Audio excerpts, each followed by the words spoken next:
West Local Edition. With me this hour is New Jersey State Assemblyman Vince Polistina. Thanks so much for being with us. Thanks for having me again, Jill. Great to be here. Let's talk a little bit about where the Revel project stands at this point. We've seen the building rise upward, but where do we stand right now in terms of getting this project up and running?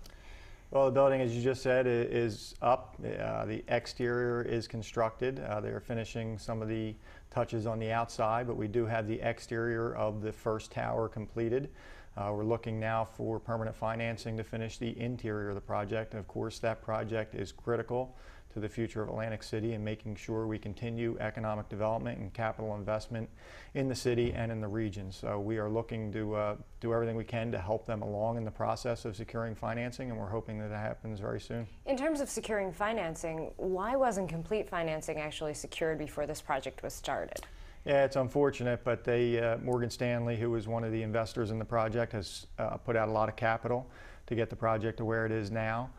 They were in the process when the economy collapsed and the capital markets fell apart and banks were no longer lending, and so they were in that process right when all this happened. If it had happened 3 or 4 years ago, they would have had all of their permanent financing. They got caught up right in this economy at a critical time when they were looking for the financing. So it's really a result of the nationwide economic collapse and the lack of credit available by the banks.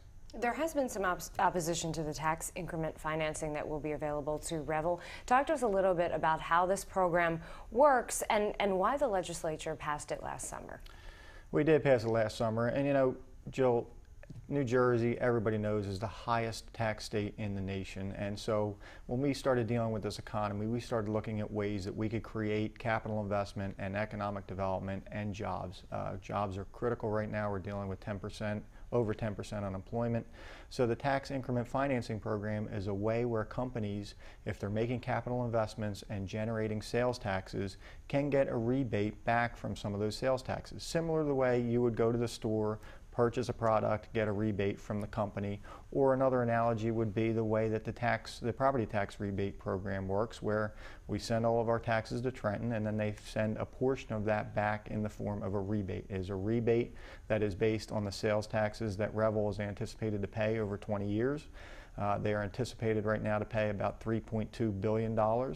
We would send about $270 million of that back to them as a form of tax relief in order to create economic development and create jobs. And there are other companies or colleges that can take advantage of this program. We think it's a way, as we deal with the economy and understanding how highly taxed New Jersey is, to try to create some economic development opportunities. Some have said that this program is actually a bailout for businesses, but you say that's not the case. That is absolutely not the case, and that's one of the things, you know, people disagree about issues. You just hope that everybody presents all the facts. This is absolutely not a bailout. It is not taking existing tax revenue and sending it to the Revel Casino. It is based on the sales taxes they are anticipated to pay over a 20-year period. And so it's no different than you going to the store, purchasing something, and getting a rebate back. That's what this program is.